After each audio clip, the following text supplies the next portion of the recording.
হিৰণ্যকশিপুৰ লগৰ যিমানবিলাক অসুৰ দৈত্য দানৱ আছিল সকলোকে তেওঁ খেদি খেদি প্ৰত্যেককে কাৰোবাৰ মূৰৰ শিৰ ছেদন কৰিছে, কাৰোবাক মানে হাত ভৰি ভাঙিছে, কাৰোবাক বুকু ফালি তেজ পিছে।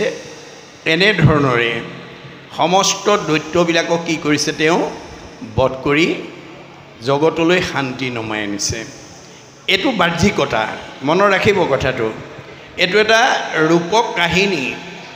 আধ্যাত্মিক কাহিনীটো হৈছে যে আমি যেতিয়া ঈশ্বৰ কৃষ্ণৰ কথা শ্ৰৱণ কীৰ্তন কৰিম তেতিয়া আমাৰ ভিতৰৰ যিবিলাক আসুৰিক প্ৰবৃত্তি সেই প্ৰবৃত্তিবিলাক মৰিব, অৰ্থাৎ সংস্কাৰ হ'ব।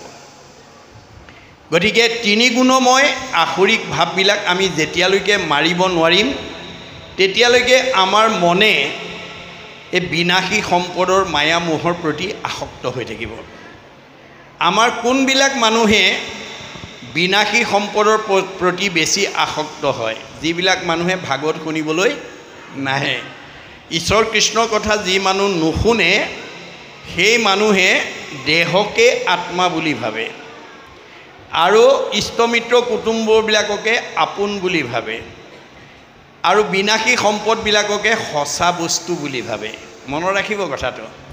আমাৰ সমাজত মিছাক সঁচা বুলি ভাবা মানুহৰ সংখ্যা বেছি, কাৰণ তেওঁলোকে নাজানে যে এইবিলাক অনিত্য, এইবিলাক যে আমি লগত নিব নোৱাৰা ধন, এইটো কথা নাভাবে।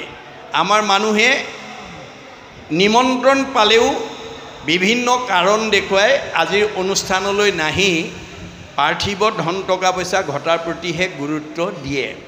কিন্তু আমাৰ গুৰুজনে কি কৈছে যে তুমি ধন টকা পইচা ঘটা, কিন্তু অকল নিব নোৱাৰা ধনতে আসক্ত হৈ নাথাকিবা।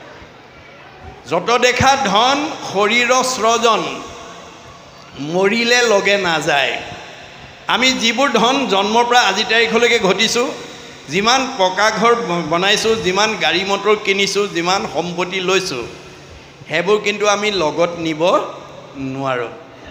গতিকে গুৰুজনে কৈছে লগত নিব নোৱাৰা ধনকে ঘটি নাথাকিবা, লগত নিব পৰা ধন ঘটিবলৈ যত্ন কৰা, নহ'লে তোমাৰ জীৱই কান্দিব লাগিব। কাৰণ আমাৰ জীৱৰ মৃত্যু নাই, আমাৰ জীৱৰ সংস্কাৰ আৰু গতি আছে।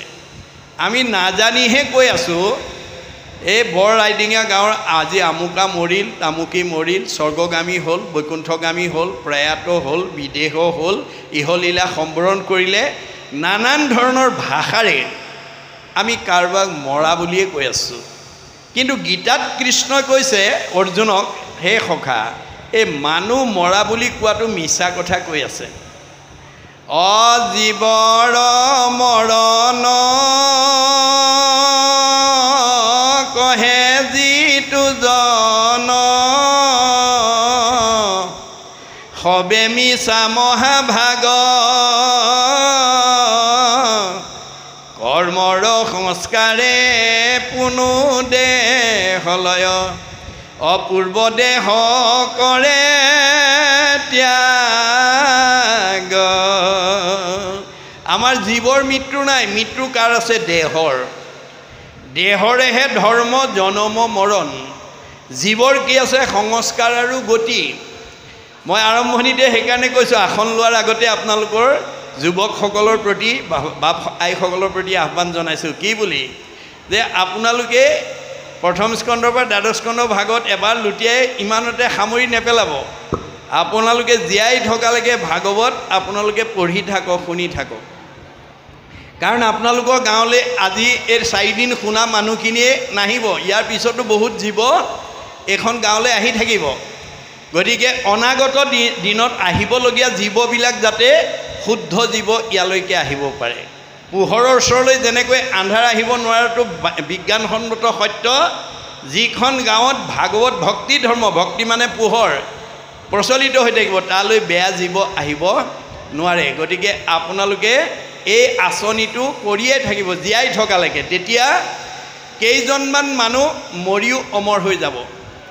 আপোনালোকৰ বৰ ৰাইডিঙীয়া গাঁৱত জন্মগ্ৰহণ কৰা কোনো মানুহ মৰিও অমৰ হ'ব। কেনেকৈ? আমাৰ ভাগৱতত কৈছে কৃষ্ণ বৈকুণ্ঠ প্ৰায়ণ হোৱাৰ লগে লগে দ্বাৰকা নগৰখন সাগৰত ডুব গ'ল, কিন্তু ৰুক্মিণী মন্দিৰটো আজি কুপতি সাগৰৰ মাজত জিলিকি আছে আৰু সেই মন্দিৰটো চাই অহা ভকতো আমি লগ পাইছোঁ। কিন্তু ভাগৱতৰ দৰ্শনটো এতিয়া সাগৰৰ মাজত থকা ৰুক্মিণী মন্দিৰ বিচাৰি ফুৰিলে নহ'ব, আপোনালোকেও ৰুক্মিণী মন্দিৰ এৰিবৰ কাৰণে যত্ন কৰিব লাগিব। কেনেকৈ? ৰাইডঙীয়া গাঁৱত বৰ ৰাইডঙীয়া গাঁৱত জন্মগ্ৰহণ কৰি গাঁওখনৰ কাৰণে, সমাজখনৰ কাৰণে, উঠি অহা প্ৰজন্মৰ কাৰণে, অনুষ্ঠানৰ কাৰণে, প্ৰতিষ্ঠানৰ কাৰণে, দহৰ উপকাৰৰ কাৰণে আপোনালোকে জীয়াই থাকোঁতে কি ভাল আদৰ্শ এৰি থৈ গ'ল, সেই আদৰ্শই আপোনাক চিৰঞ্জীৱী কৰি ৰাখিব, মানে চিৰসেউজীয়া কৰি ৰাখিব। আপুনি মৰিও অমৰ হ'ব। আজি শংকৰ মাধৱ আমাৰ মাজত কায়িকভাৱে নাই, মহাত্মা গান্ধী নাই, জ্যোতিপ্ৰসাদ আগৰৱালা, ৰাভাকে প্ৰমুখ্য কৰি মহান মহান পুৰুষসকল আজি আমাৰ মাজত কায়িকভাৱে নাই, কিন্তু তেওঁলোকে জগতৰ উপকাৰৰ কাৰণে, সমাজৰ উপকাৰৰ কাৰণে, অনুষ্ঠানৰ উপকাৰৰ কাৰণে যিবিলাক আদৰ্শ দি থৈ গ'ল, সেই আদৰ্শই আজি তেওঁলোকক চিৰসজীৱ কৰি ৰাখিছে। আপোনালোকেও এইখন গাঁৱত জন্মগ্ৰহণ কৰি গাঁওখনৰ কাৰণে, সমাজখনৰ কাৰণে, উঠি অহা প্ৰজন্মৰ কাৰণে যদি অনুষ্ঠান প্ৰতিষ্ঠানৰ কাৰণে কিবা এটা অৱদান দি থৈ যাব পাৰে, সৎ অৱদান দি থৈ যাব পাৰে, সেই অৱদানে আপোনালোকক চিৰসজীৱ কৰি ৰাখিব। দেহৰ মৃত্যু আছে, আত্মাৰ মৃত্যু আহিলে আত্মাৰ মৃত্যু নাই। আত্মাৰ কি আছে? সংস্কাৰ আৰু গতি আছে। আপোনালোকে এনেকৈ যদি প্ৰতি বছৰে ভাগৱত শুনি থাকিব পাৰে, তেতিয়াহ'লে আপোনালোকৰ জীৱটো সংস্কাৰ হৈ যাব। সংস্কাৰী জীৱই জীয়াই থাকোঁতে শান্তি পাব, মৰিলে সদ্গতি পাব। আমাক ধন টকা পইচা, গাড়ী মটৰ, পকা ঘৰ দুৱাৰে আমাক আনন্দ দিব নোৱাৰে। আমাক শিক্ষা বিদ্যাই আমাক শৰীৰটো সুস্থকৈ ৰখাত অৰিহণা যোগাব নোৱাৰে। গতিকে আমাক কিহে ৰাখিব? আন যত সবে মিছা ভক্তিৰ অভাৱে। আমি ঈশ্বৰত ভক্তি নকৰা পৰ্যন্ত পাৰ্থিৱ ধন টকা পইচাই আমাক শান্তি দিব নোৱাৰে। যদি পাৰিলেহেঁতেন বৰ ৰাইডিঙীয়া গাঁৱত জন্মগ্ৰহণ কৰি ধনী মানুহবোৰ যিমান গাঁওখনত আছে চবেই আনন্দত থাকিলেহেঁতেন, সব ধনী মানুহবিলাক শান্তিত থাকিলেহেঁতেন, সকলো ধনী মানুহৰ পৰিয়ালত কাজিয়া পেচাল নালাগিলেহেঁতেন, দেহত কোনো বেমাৰ আজাৰ নহ'লহেঁতেন, মন অশান্তিত থাকিব নোৱাৰিলেহেঁতেন। কিন্তু আমি যদি অন্তৰ্দৃষ্টিৰে চাওঁ তেতিয়া দেখিব বহুত মানুহৰ ধন ধান টকা পইচা, গাড়ী মটৰ, পকা ঘৰ দুৱাৰ চব আছে, কিন্তু মুখত হাঁহি নাই, অন্তৰত শান্তি নাই, পৰিয়ালত মিলা প্ৰীতি নাই। গণ্ডগোল ক'ত লাগিল? তেতিয়া আমি বুজিব লাগিব যে পাৰ্থিৱ ধন টকা পইচাই আমাক প্ৰকৃত শান্তি দিব নোৱাৰে। কোনে পাৰিব? ভক্তি। ভক্তি। এই ভক্তি যদি আমি নিজৰ প্ৰত্যেক ঘৰখনতে যদি এনেকুৱা ভক্তি আচৰণ ল'ব পাৰোঁ, আপোনালোকৰ প্ৰত্যেকখন ঘৰতে এতিয়া জনা বুজা পঢ়া শুনা কৰা জীয়াৰী বোৱাৰী ল'ৰা ছোৱালী আছে। গতিকে আপোনালোকে শাস্ত্ৰ ভাগৱত পঢ়িবলৈ, দশম কীৰ্তন ঘোষা ৰত্নাৱলী পঢ়িবলৈ ইয়াত কোনো বাধা নিষেধ নাই। গাভৰু ছোৱালীয়ে নোৱাৰিব, ডেকা ল'ৰাই নোৱাৰিব, মানে অসৰণীয়াই নোৱাৰিব, দাড়ি থকাই নোৱাৰিব, মাইকী মানুহে নোৱাৰিব। এইটো নিয়ম আমাৰ শংকৰদেৱে দিয়া নাই। হৰি নাম কীৰ্তনত নাহিকে নিয়ম একো, এতেকেহে ধৰ্ম মাজে সাৰ। গতিকে আমাৰ ঈশ্বৰৰ কথা গাবলৈ, শুনিবলৈ, পঢ়িবলৈ কোনো নিয়ম বান্ধি দিয়া নাই। নিয়মটো কেৱল আনুষ্ঠানিকতাতে আছে। গতিকে অধ্যয়ন সকলোৱে কৰিব পাৰে। সকলোৱে যাতে আমি জীয়াই থকা দিনকেইটাত মই প্ৰথম স্কন্ধৰ পৰা দ্বাদশ স্কন্ধ ভাগৱত পঢ়িমেই আৰু শেষ কৰিমেই। মই ঘোষাখন মুক্তিটো নিস্পৃহাৰ পৰা ধৰি একেবাৰে শেষলৈকে মই লুটিয়ামেই, কীৰ্তন মই লুটিয়ামেই। এনেকৈ যদি আমি কৰ্ম আঁচনি লওঁ তেতিয়া সেই জীৱটো সংস্কাৰ হৈ যাব। মনত ৰাখিবা দেই, যি জীৱই ঈশ্বৰৰ কথা পঢ়িব শুনিব, চাবোন মাৰি দিয়া, চাৰ্ফ লগাই দিয়াৰ লগে লগে যেনেকৈ কাপোৰৰ মলি আঁতৰ হোৱাটো বিজ্ঞানসন্মত সত্য, ঈশ্বৰৰ কথা গোৱা আৰু শুনা জীৱটো তেনেকৈ সংস্কাৰ হোৱাটো সত্য। গতিকে আমাৰ জীৱৰ সংস্কাৰ আছে আৰু গতি আছে। আমাৰ গতিটো কেনেকুৱা? গীতাত কৈছে চেনী জোকৰ দৰে, যেন জোকে তীৰ্ণ পাইলে এৰয় অপৰ, জীৱৰ দেহৰ জানা সেহি পতন্তৰ। গতিকে আমাৰ দেহত থকা জীৱটো চেনী জোকৰ দৰে, চেনি জোকে যেনেকৈ মুখৰ আগত আন এডাল বন নোপোৱালৈকে পিছৰডাল এৰি নিদিয়ে, আমাৰ দেহত থকা জীৱটোৱে আন এটা দেহ নোপোৱালৈকে এইটো দেহৰ পৰা ওলাই নাযায়। যেন নৱ বস্ত্ৰক পুৰুষে পিন্ধে আগ, পুৰাতন বস্ত্ৰ পাছে কৰে পৰিত্যাগ। আপুনি ফটা চোলা এটা পিন্ধি আছিলে, নতুন এটা বজাৰৰ পৰা অনাৰ লগে লগে পুৰণাটো এৰি যেনেকৈ আমি নতুনটো পিন্ধোঁ, আমাৰ দেহত থকা জীৱটোৱে নতুন এটা দেহ পোৱাৰ লগে লগে এইটো দেহৰ পৰা গতি কৰে, গুচি যায়। এতিয়া আপোনাৰ জীৱটোক ওপৰলৈ পঠিয়াব নে তললৈ পঠিয়াব, এইটো আপোনাৰ ওপৰত দায়িত্ব। আপুনি আজিৰ দৰে যদি ভাগৱত চৰ্চা কৰি থাকে, মই ভাগৱতক প্ৰাধান্য এইকাৰণে দিছোঁ, সমস্ত বেদ বেদান্তৰ সাৰ ভাগৱতত আছে। আমি ভাগৱতখন যদি প্ৰথম স্কন্ধৰ পৰা দ্বাদশ স্কন্ধ ভাৱত শুনিব পাৰোঁ, বুজিব পাৰোঁ, পঢ়িব পাৰোঁ, আমাৰ জীৱ সংস্কাৰ হৈ যাব। গতিকে আমি ঈশ্বৰৰ কথা শ্ৰৱণ কীৰ্তন কৰিলে জীৱ সংস্কাৰ হয় আৰু সি ঊৰ্ধ্বগতি হয়। জীয়াই থাকোঁতে শান্তি পায়, মৰিলে সদগতি পায়। আৰু যি জীৱই শাস্ত্ৰ ভাগৱত নুশুনে, সি জীয়াই থাকোঁতে অশান্তিত পায়, মৰিলে অধোগতি যায়। এয়াই হৈছে জীৱন চক্ৰ। এই জীৱন চক্ৰ কাৰো জীৱনত সদায় সুখ আৰু দুখটো স্থায়ী নহয়, ই চকৰিৰ দৰে ঘূৰি থাকে। চক্ৰবৎ পৰিৱৰ্তনতে দুখানিচ সুখানিচ। কিহৰ ওপৰত? কৰ্মৰ ওপৰত। কৰ্মৰ ওপৰত ভিত্তি কৰি আপুনি দেখিব, বৰ ৰাইডঙীয়া গাঁৱত বাপেক মাকৰ দিনত মানে একোৱেই নাছিলে, এতিয়া পুতেকহঁতৰ দিনত জয় জয় মই। কাৰোবাৰ আকৌ বাপেক মাকৰ দিনত বহুত সম্পত্তি দি থৈ গৈছিল, পুতেক জীয়েকহঁতৰ দিনত বেছি কিনি আজৰি। এই যিটো পৰিৱৰ্তন, এই পৰিৱৰ্তনটো কিহৰ ওপৰত নিৰ্ভৰ কৰে? কৰ্মৰ ওপৰত। গতিকে ভাগৱত শুনি আমি যাতে বেয়া এৰি ভাল ল'ব পাৰোঁ, বেয়া এৰি ভাল ল'বৰ কাৰণে ভাগৱত শুনিব লাগে। বেয়া এৰি ভাল লোৱাটোৱে বৈজ্ঞানিক দৃষ্টিভংগী। গতিকে ভাগৱত নুশুনা মানুহ কেতিয়াও সঠিক পথেদি যাব নোৱাৰে। মনত ৰাখিব, ভাগৱতে জীৱনশৈলীৰ সকলো দিশ ইয়াত সামৰি ৰাখিছে। এটা জীৱই মাতৃগৰ্ভত স্থিতি হোৱা দিনৰ পৰা মৃত্যু পৰ্যন্ত কি কৰিব লাগিব, কি কৰিব নালাগিব, কি খাব লাগিব, কি খাব নালাগিব, ক'লৈ যাব লাগিব, ক'লৈ যাব নালাগিব, সকলো নিয়ম ইয়াত বান্ধি দিছে। 8 প্ৰকাৰ সদাচাৰ ইয়াত বান্ধি থোৱা আছে। কায়ৰ সদাচাৰ, বাক্যৰ সদাচাৰ, মনৰ সদাচাৰ, গমন সদাচাৰ, শৌচ সদাচাৰ, অন্ন সদাচাৰ, স্নান সদাচাৰ, শয়ন সদাচাৰ। এই 8 প্ৰকাৰ সদাচাৰ যি মানুহে মানি চলিব, ভগৱানে দিয়াতকৈ আয়ুস বঢ়াব পাৰিব। আমাক ভগৱানে চবকে 100 বছৰ দিছে। মনুষ্যৰ আয়ুসত বৰিষ সংখ্যাত আমাৰ প্ৰত্যেককে 100 বছৰ দি পঠিয়াইছে। তৎসত্ত্বেও আমাৰ বহুতে 100 বছৰ নোহোৱাকৈ আমাৰ মাজৰ পৰা গুচি গৈছে। কিয়? ভাগৱতৰ কথা নাজানে, ভাগৱতত বান্ধি দিয়া নিয়মখিনি নাজানে। নিয়ম নজনা মানুহ যিমান বিদ্যাৱন্ত, ধনৱন্ত, শ্ৰীমন্ত নহওক কিম্বা, তেওঁ 100 বছৰ ভোগ কৰিবলৈ নাপায়। অনাচাৰী, বেভিচাৰী, ভ্ৰষ্টাচাৰী মানুহে কেতিয়াও আয়ুস বঢ়াব নোৱাৰে। মনত ৰাখিব কথাটো। গতিকে ভাগৱতত নিয়ম বান্ধি দিছে। এই নিয়মবিলাক যাতে আমি উঠি অহা প্ৰজন্মক আজিৰ দৰে আলোচনাৰ মাজেদি আমি যাতে বিলাই দিব পাৰোঁ, তেওঁলোকে যাতে এই 8 প্ৰকাৰ সদাচাৰ মানি আয়ুস বঢ়াব পাৰে। আমাৰ শংকৰ মাধৱৰ পৰাই কেইবাজনো আটাপুৰুষে ভাগৱতৰ ব্যাখ্যা শুনিছিল। শংকৰ মাধৱে যিকেইজনে আনক শুনাইছিল, তেওঁলোকে মাধৱদেৱ 107 বছৰ জীয়াই থাকিলে, শংকৰদেৱ 120 বছৰ জীয়াই থাকিলে। কিন্তু তেওঁলোকৰ পৰা শিক্ষা লোৱা কেইবাজনো আটাপুৰুষে তেওঁলোকতকৈ আয়ুস বঢ়াই দিলে। কাৰণ তেওঁলোকৰ স্বভাৱ কেনেকুৱা আছিলে? গুৰুতকৈ শিষ্য সিয়ান, খুচৰি খুচৰি লয় জ্ঞান। তাৰমানে নজনা কথাবোৰ চব শিকি লৈ পেলাই শংকৰ মাধৱতকৈও আয়ুস বঢ়ালে।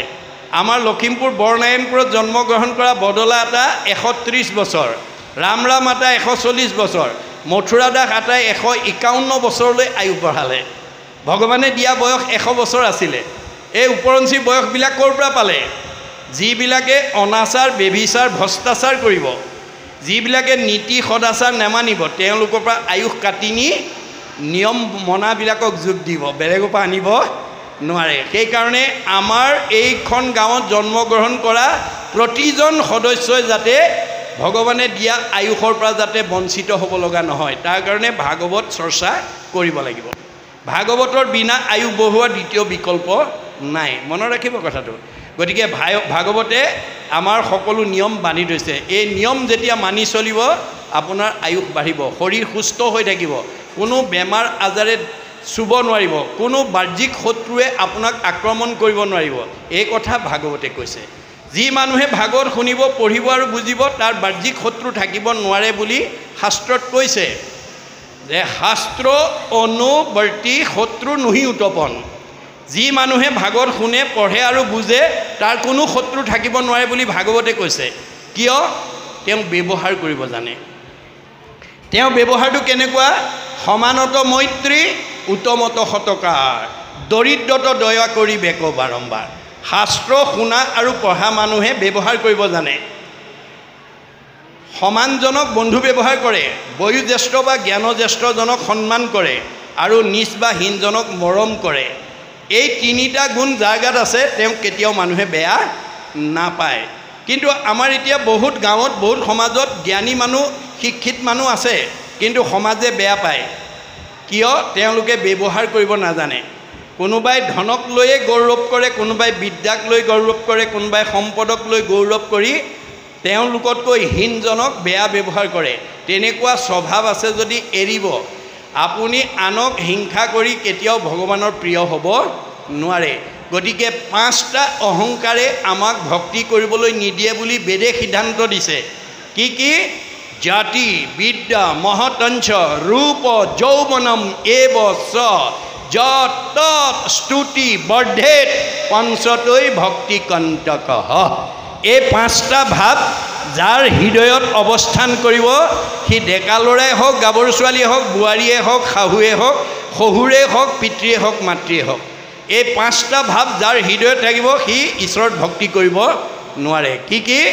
জাতি, মই উচ্চ জাতি মানুহ বুলি জাতিক লৈ যি গৰ্ব কৰিব, সি সাধাৰণ মানুহৰ লগত বহি ভকতি কৰিব নোৱাৰে। বিদ্যা, মই গাঁওখনৰ ভিতৰত, সমাজখনৰ ভিতৰত মোতকৈ ডিগ্ৰীধাৰী মানুহ আৰু দ্বিতীয়জন নাই, এই বুলি পুথিগত ডিগ্ৰীক যি প্ৰাধান্য দিব, সি কেতিয়াও সাধাৰণ মানুহৰ লগত ভক্তি কৰিব। মহতঞ্চ, মই গাঁওখনৰ ভিতৰত আটাইতকৈ ধনী মানুহ বুলি যাৰ অহংকাৰ থাকিব, সি সাধাৰণ মানুহৰ লগত বহি ভকতি কৰিব নোৱাৰিব। ৰূপ, আমাৰ কিছুমান মানুহ বগা চগা ধুনীয়া দেখিবলৈ মানে ভাল হ'লে ক'লা মানুহ হ'লে নেচায়, নামাতে, তেনেকুৱা স্বভাৱ আছে যদি এৰিব দেই।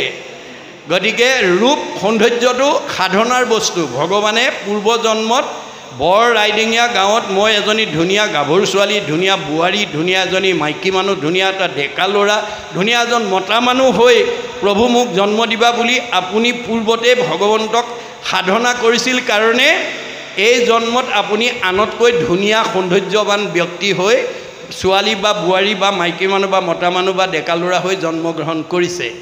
কিন্তু যদি আপুনি ৰূপক লৈ, সৌন্দৰ্যক লৈ গৰ্ব কৰি যদি ৰূপ অলপ আপোনাতকৈ ক'লা মোলা মানুহক যদি আপুনি উপহাস কৰে, নিন্দা কৰে, তাচ্ছিল্য কৰে, তেতিয়া আপোনাৰ সুন্দৰক বান্দৰ কৰিবলৈ ভগৱানৰ বেছি সময় নালাগে। মনত ৰাখিব কথাটো। আমি কাহানিও যাতে ৰূপক লৈ গৌৰৱ কৰিব লগা নহয়, সুন্দৰক লৈ গৌৰৱ কৰিব নহয়। আপুনি মইনো কোন? স্বয়ং দেৱঋষি নাৰদে এদিন বৈকুণ্ঠত ভগৱানৰ ওচৰত গৈ সংলাপ কৰি আছিল। প্ৰসংগতে ক'লে, প্ৰভু, মৰ্ত্যত মোৰ সমান সৌন্দৰ্যৱান ব্যক্তি আৰু দ্বিতীয়জন নাই। কৃষ্ণই মিচিককৈ হাঁহি মাৰি ক'লে, নাৰদ, মোৰ আগতে যি ক'লা এই কথা আনৰ আগত নক'বা। নাৰদে মনে মনে শুনি থাকিলে। নামি অহাৰ লগে লগে আকৌ তেওঁ মনৰ ভাৱটো আহি গ'ল, মই দেখিবলৈ ধুনীয়া, এইটো কথা ক'লেও দুখ লাগে নেকি, এই বুলি তেওঁ মনত আকৌ অহংকাৰ ভাৱটো আহি গ'ল। ভগৱানে আকৌ গম পাই গ'ল, সকলোৰে হৃদয়তে ভগৱান আছে, আপুনি কি ভাবে তেওঁ আগতেই জানে। এওঁ অহংকাৰ হৈ গ'ল। এওঁৰ এই ৰূপৰ অহংকাৰটো যদি মই তেওঁক মানে আঁতৰাই দিব নোৱাৰোঁ, অনাগত দিনত এওঁ সমাজৰ অপ্ৰিয় হৈ যাব। এই বুলি নাৰদক সংস্কাৰ কৰাৰ উদ্দেশ্যে তেওঁ গৈ থকা বাটতে যুগবলে এখন স্বয়ম্বৰ পাতি দিলে। স্বয়ম্বৰৰ কন্যাগৰাকী বিশ্ব সুন্দৰী, তেওঁ সুন্দৰকে মালা পিন্ধাব। নাৰদৰ কাণত কথাটো পৰি গ'ল। নাৰদে ভাবিলে, মোতকৈতো সুন্দৰ আৰু দ্বিতীয়জন নায়েই, গতিকে আজি এইগৰাকীক ময়ে লোৱা হওক আৰু। এই বুলি স্বয়ম্বৰৰ প্ৰথম আসনতে তেওঁ গৈ বহিলগৈ। কাষতে গন্ধৰ্ব, তাৰপিছত ৰজা মহাৰজা। দেৱতাৰ ভিতৰত গন্ধৰ্ববিলাক ধুনীয়া।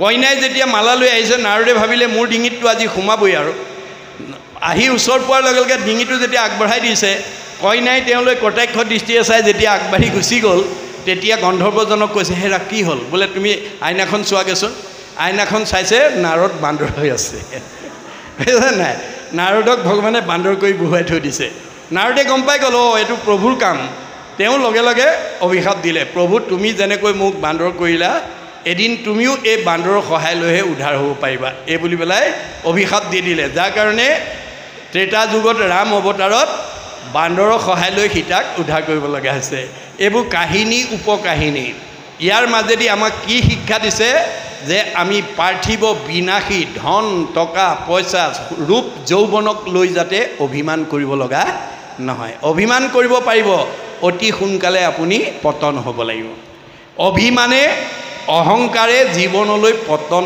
নমাই আহে গতিকে ভাগৱত শুনাৰ পিছত যিসকলে একান্ত মনে ভাগৱতৰ অৰ্থ বুজে তেওঁ গাঁওখনৰ ভিতৰত যিমান ধনী মানি বিদ্যাৱন্ত হ'লেও অভিমান আৰু অহংকাৰ নকৰে অহংকাৰ শূন্যজনৰ লগতে ভগৱন্ত চৈতন্যৰূপে থাকে অহংকাৰীজনৰ ওচৰৰ পৰা আঁতৰি গুচি যায় গতিকে কোনো ধৰণৰ অহংকাৰে যাতে আমাক বিপথে পৰিচালিত কৰিব লগা নহয় তাৰ কাৰণে আমি ভাগৱত শুনিবলৈ আহিব লাগে